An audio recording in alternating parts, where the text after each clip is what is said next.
Hi, this is Annie Grace, and welcome to this Naked Mind podcast. I'm here with Amy. Hi, Amy. Hi, Annie. Nice to meet you. Thank you for having me. Oh, thanks for being here. It's awesome.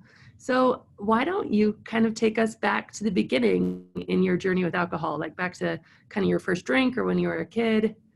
Oh, there wasn't a lot of alcohol in my household growing up. I come from a small town, conservative family.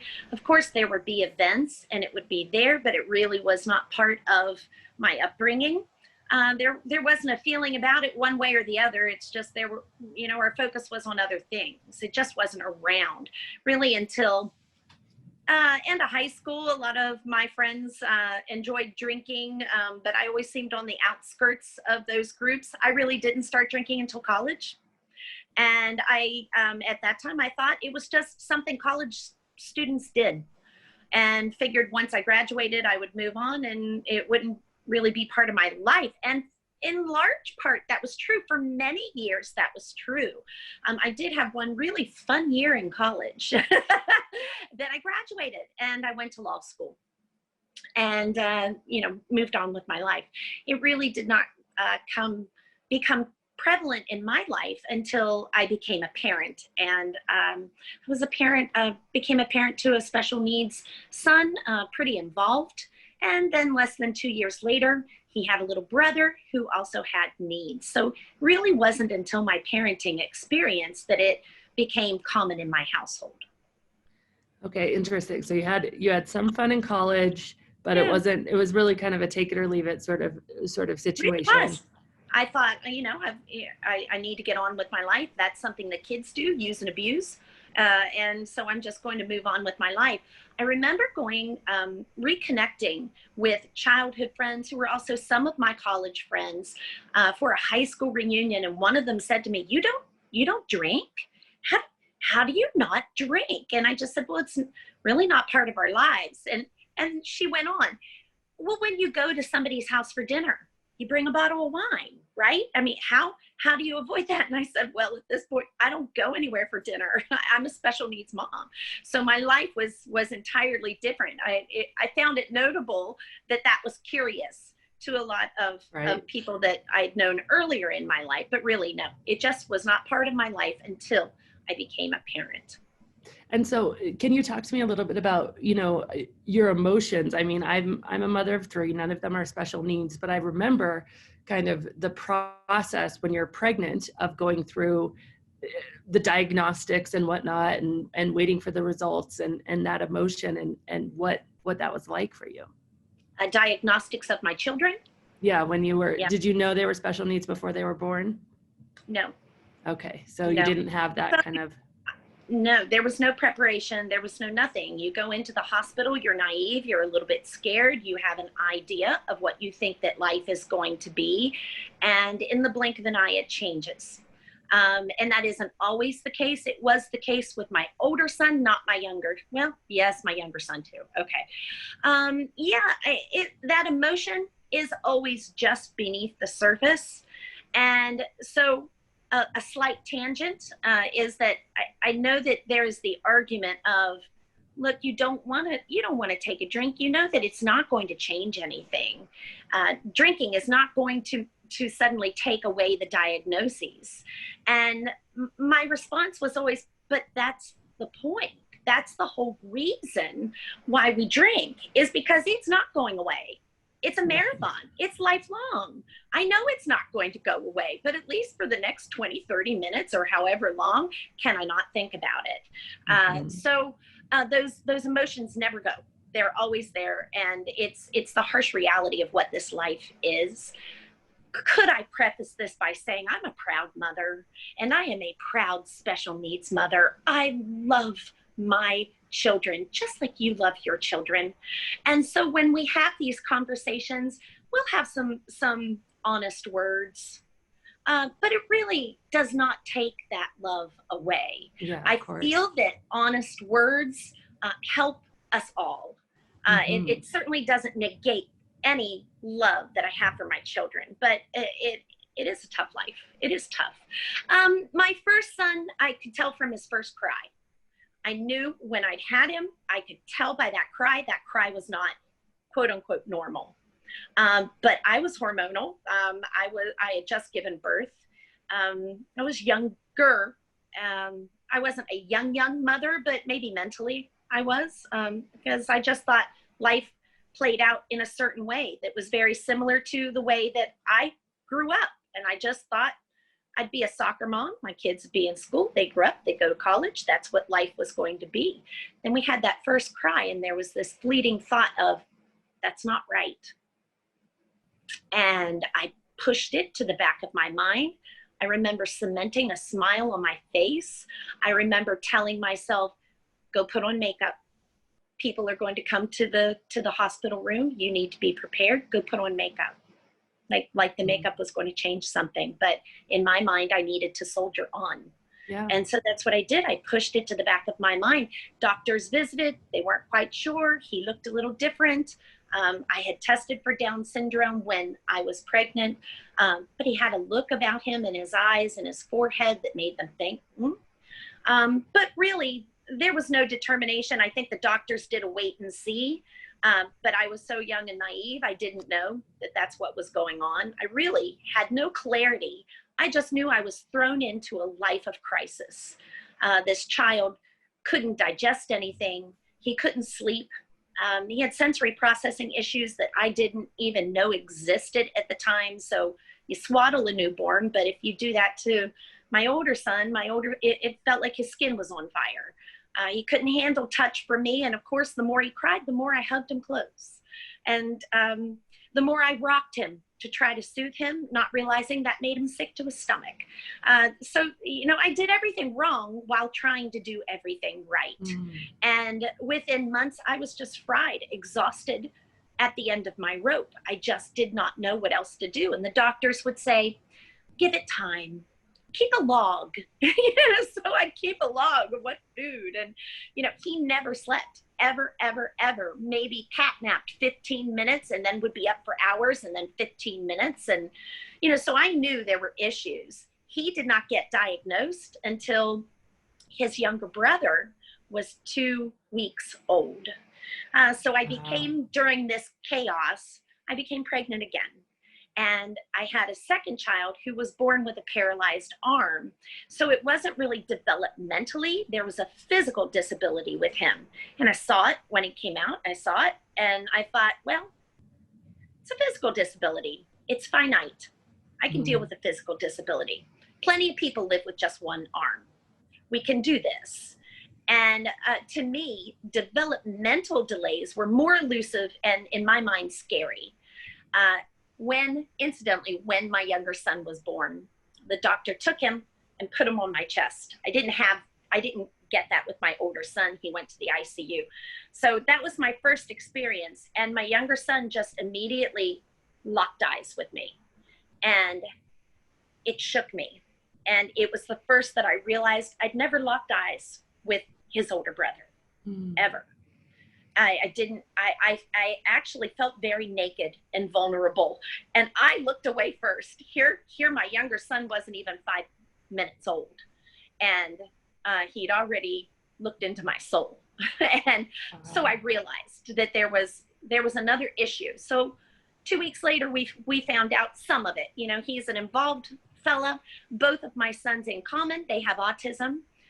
With other medical and developmental diagnoses, scattered in there.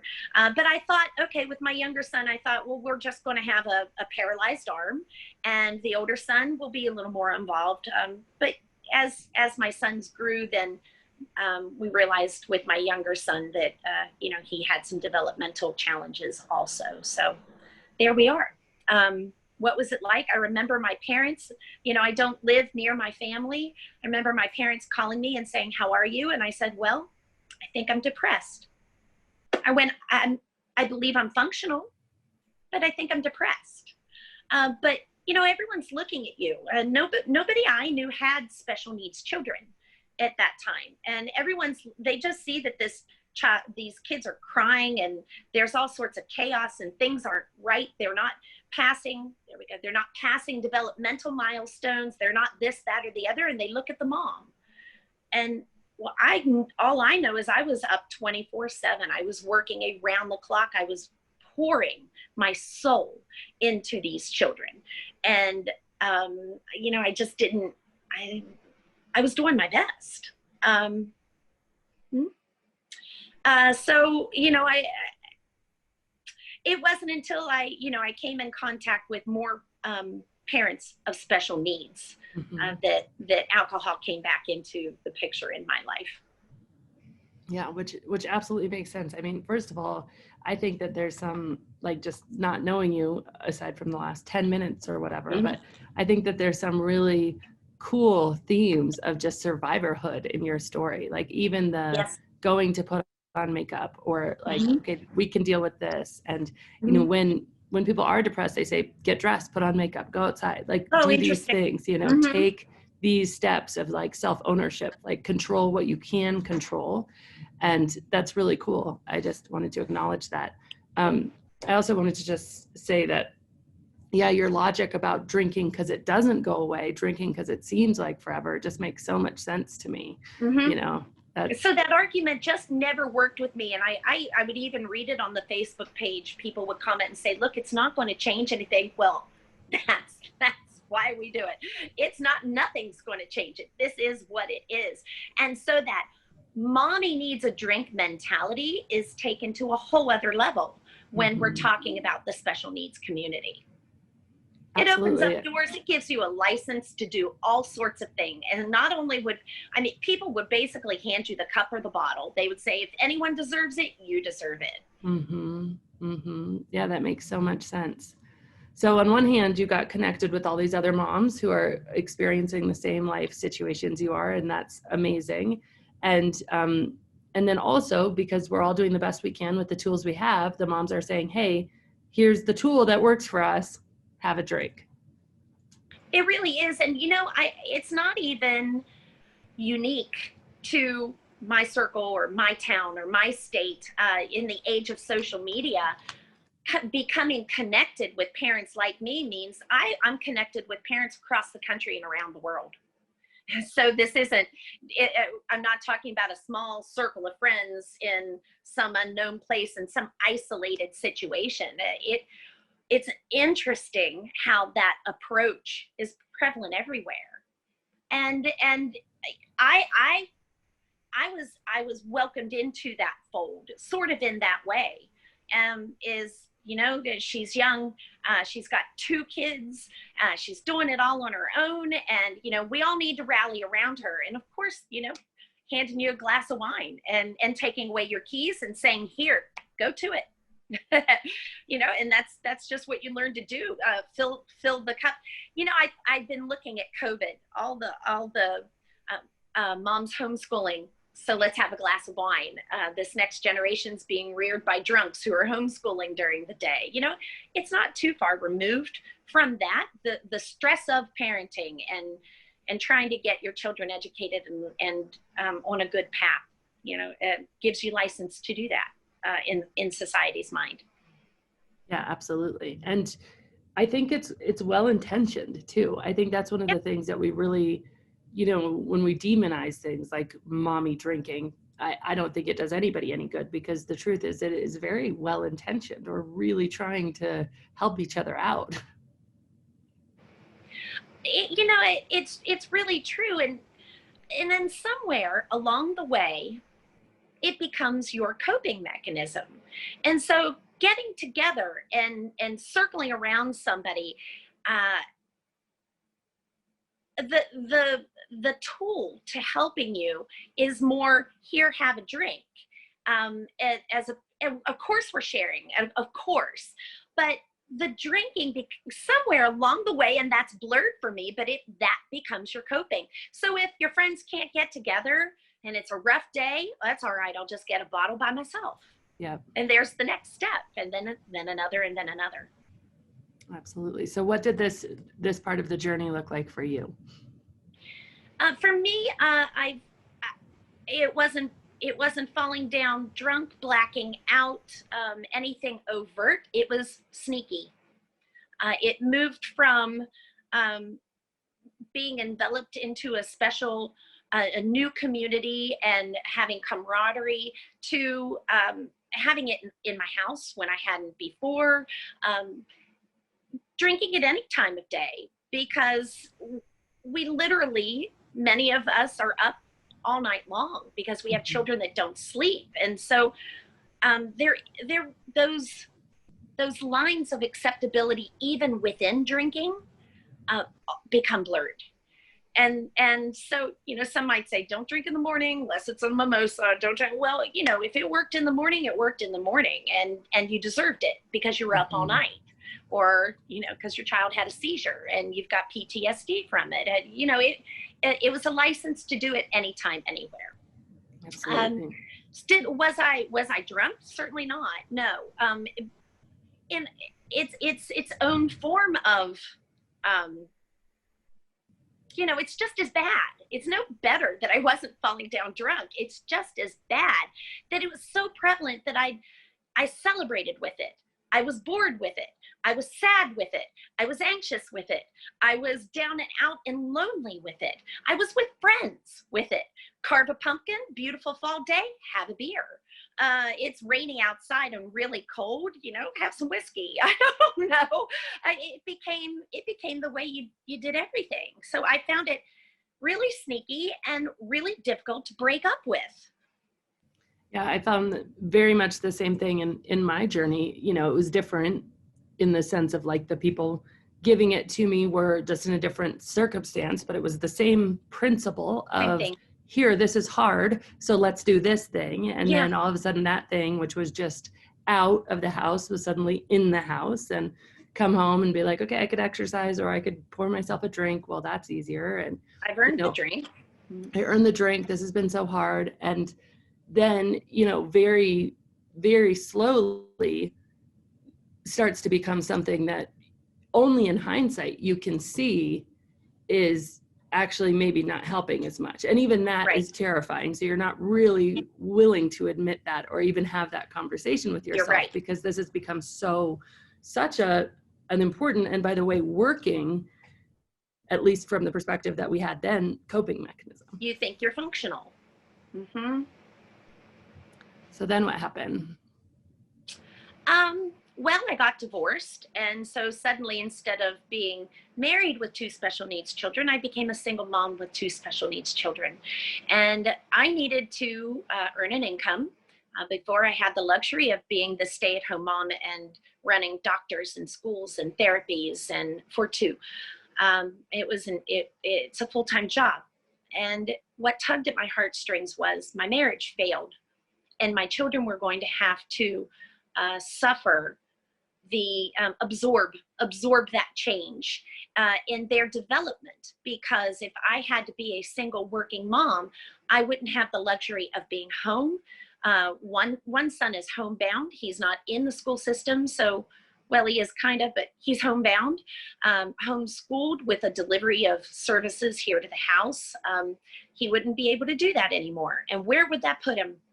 I he would be selectively mute, self-injurious, on the ground, unable to function, and I couldn't do a thing about it. And desperately, I looked for how I could craft some sort of living out of my house. So this was pre-COVID. Now that seems pretty common for everybody. At the time, it was not so common. And the one way I did that was to be able to work some non-traditional hours around their workday. I did well. I excelled at it. I dove right into it. It's part of that drive that you mentioned. It's that compartmentalism Mhm. where you push those emotions aside. This is hard. I'm tired. I can't. You push it aside and you do what you have to do. You put on your makeup. You cement the Yeah. smile on your face. So I did that. And I did that for a few years, and I started to feel just so tired. I was having trouble doing that at which I excelled for a while. So I just started researching. I just started doing Google searches about vitamin supplements, or things that I'm eating. What changes could I make that would bring out energy? I just turned 50, so at this time I was 49, and it is not inconceivable. I'm growing older. Maybe my body needs some more support. never once did it occur to me to look to alcohol. Because again, it didn't fit that profile that my mind had of what is problematic. And so it didn't occur to me, but you came up in my Google search. So oh, cool. good SEO. So yes, Yay. you came up in my Google search. And so I had an open mind at that time. I was open to anything that would help me continue to work these hours and put food on the table, keep a roof over our heads. So I saw that and I thought, I don't know. Well, it was an I don't know. Could it? I don't know. Could I go without it? I don't know. Could it be the problem? I just don't know. And so it was not daunting for me to consider 30 days. I didn't know if I could do it. Well, that's kind of wrong, because usually when I set my mind to anything, I can do it, but I didn't know how hard it was going to be. But I wasn't going to be ruled by fear. And so I just decided to dive in and just see what would happen. I need to preface it. I enjoy alcohol. I enjoyed it. I enjoyed everything about it. And so I really wanted to see that this would fail, frankly. Yeah, absolutely. And it didn't. It wasn't immediately, after you go a couple hours, like when you cross that first threshold, then you start looking in the mirror. You're like, is my skin better? A day or so later, you might be, am I thinner? Am I not as bloated? You keep looking for those tiny rewards. And I sure didn't have them. I didn't. My first few weeks, I was just so exhausted. I could not get out of bed. Didn't realize that I was probably going through some sort of withdrawal with that. The anxiety. Can we talk about anxiety? Yeah. There was a part of, because later I came across your books. I probably did it all out of order, but that the part where there's the argument that you drink to ease your anxiety, and then you look a little closer and say, well, is that really what's happening? I didn't know. So it's hindsight to say that when my children were young and I was introduced to, alcohol was reintroduced into my life, it really was around that time that I had my first anxiety attack. Perhaps I was always an anxious person. Perhaps there was an element of that somewhere always with me, and I just didn't know. But the first anxiety attack, I will never forget it. I was sitting on the couch. The kids were in bed finally. They were actually asleep. They never slept. They were asleep. I was quiet on the couch in front of my TV, opened up a bottle of wine, and it hit. And I really didn't even know what it was. So I started texting friends who were more experienced, and they said, this is what it is. And so you need to, any sort of cognitive behavioral technique that they had learned, they taught me at the time and got me through it. And I just thought, well, here's my next stage of special needs parenting. Anxiety attacks, PTSD. Not to say that that is not valid and part of this life, because it is. But in my case, I really do believe that I'd started drinking, the anxiety started, it became cyclical. So then you drink because you're anxious, and then you're anxious because you drink.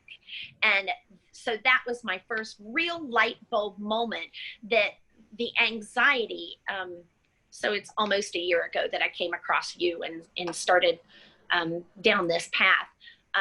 The anxiety was very, very, very strong at that time. And I thought that I would be ruled by it forever. And it took more than 30 days. But interesting to think that in a matter of weeks, it could just disappear. Yeah, it's amazing. So it's really interesting. So the anxiety attack started. I was tired. So at any rate, I entered the 30 days, was really lucky that it wasn't as bad as it could have been. And bit by bit, I felt better. The energy came within that 30 days. Energy did come. And that's what kept me going, because I did feel better after those first couple weeks. And the energy alone, that's what I was seeking. And that's what I got. I got this big boost. So that alone kept me going through challenges that ended up coming, after sugar cravings and whatnot, So the work really for me, changing the patterns, and more physical symptoms happened after the 30 days. The first 30 days for me was an exercise in awareness, and being mindful of the void that I felt simply because I didn't have alcohol in my house in the many different places. So that's what that first 30 days really was for me. It was really eye-opening, and my goodness. So how can you really know the extent of a habit until you step away from that habit and Absolutely. look at it? It's so wise. It's so true.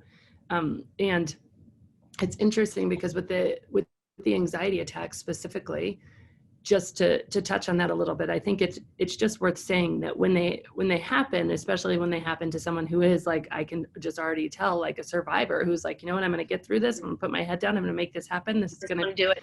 But the emotion that you pushed away, Yeah. it's still there.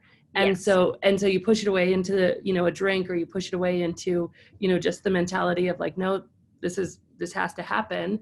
And so the body doesn't forget, like it doesn't, and ultimately it has to come out of the body some way. And that presents itself as, those anxiety attacks, which can feel for people like they're dying. Like people will be admitted to the hospital because they think they're having a heart attack and all sorts of things.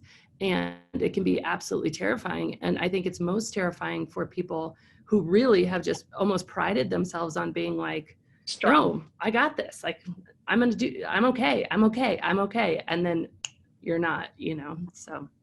And then that becomes the quiet, dirty secret. I'm not okay. I'm actually having a drink and anxiety attacks in my house when nobody else is around.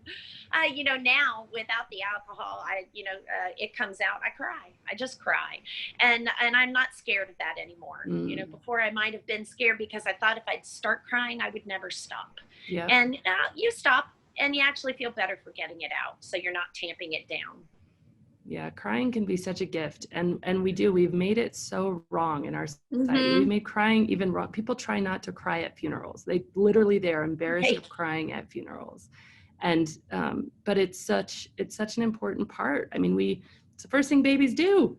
Like they come out and they cry. They process what they're feeling physically. And I think to allow that instead of judging it or making it wrong is just such an important part of the entire journey. And my children would, they'd see me cry, they'd get scared. You don't want, your parents are strong, right? But I've tried to make a conscious effort to give them the message that I'm still strong, even though I cry. This is just emotion, and emotion has to get out of your body somehow.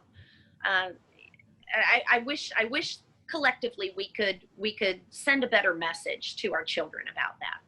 And in fact, even stronger. I mean, I tell my son, who he gets a little more scared about certain things than some of his peers. And he's like, well, I'm just such a chicken. I shouldn't feel like this. And I was like, no, actually, you are braver because you're doing the thing anyway with the fear. And that's very different than doing something without the fear. Like to do it and have the fear, to feel the emotion and express the emotion. There's actually a level of strength and bravery in that. It's way less strong to numb and suppress and avoid the emotion. Yes, and so I think my biggest challenge, there were all those hurdles, your first birthday, your first whatever. My biggest one was when you're sitting down across the desk with a doctor and he delivers news that you don't want to hear as a parent. And, my parents in my circle are used to it. That doesn't mean that we like it. It doesn't mean that, it's easy. And so, life still does go on, even though I don't have alcohol in my house or in my life still does go on. And there still are those moments. And so you've got to hammer out different coping skills for that. And so what are some of your go-to? I'm not going to pretend to be an expert. If you've got suggestions, you can send them to me. I take it minute by minute. whatever Yeah. feels good in the moment. But what this experience has given me is, to reuse the phrase, is that mindfulness, is the ability to stop and think before you just do. And so many times where picking up a bottle of something or a glass of something would have been the coping, I was able to stop and say, yeah, but really, is that going to help? I won't sleep, I'll feel like this tomorrow, I'll do this, that, or the other. So talking yourself out of that, and then thinking instead, what would feel good? A bath, just sitting and crying, calling a friend and talking it out with them, having somebody just listen, which are much healthier forms of coping. But for whatever reason, that wasn't the path that I initially took. You do the best you can. Yeah, absolutely. And I love the idea of minute by minute, because it does change every minute. What sounds good to you, what might bring relief in this minute, might not in the next. And so I think what really else important. that does? It also helps you think on your feet, because I tend to be a person who finds safety in, let's get a system. Let's get a toolbox. We're going to go to that toolbox. I guess the toolbox may not be the best analogy, because you've got several things in that box that you could use. But I don't want to say, anytime you're feeling stressed, go take a bath. Anytime you're feeling stressed, take a walk. Well, a walk may not always work. And if you get so stuck on, in the next year, not drinking alcohol, and anytime I get stressed, I'm going to start running. Well, you're almost setting yourself up for failure, because you're not developing the coping skills. You're still not developing coping skills. You need to be able to teach yourself to figure it out in the moment under different circumstances. So that's where I am. What do I do? Well, I'm just trying to figure it out as it comes. It's beautiful. Yeah. And I think the gift of allowing the emotion to process through you is, it always doesn't feel good in the moment, but it's such a gift. It's so important. And learning that emotion doesn't have to be bad if it can feel that.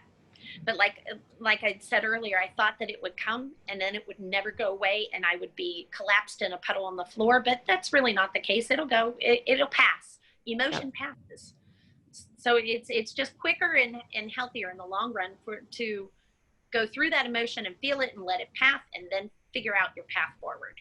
Absolutely. Absolutely. So, how has it been socially, especially with, the nature of some of the groups that you've been in?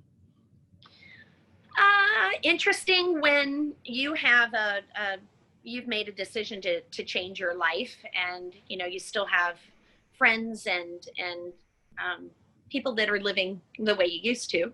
COVID hit, and so I often call it as my bubble. I'm really great if I'm living in my bubble. I don't buy alcohol. It's not in my house.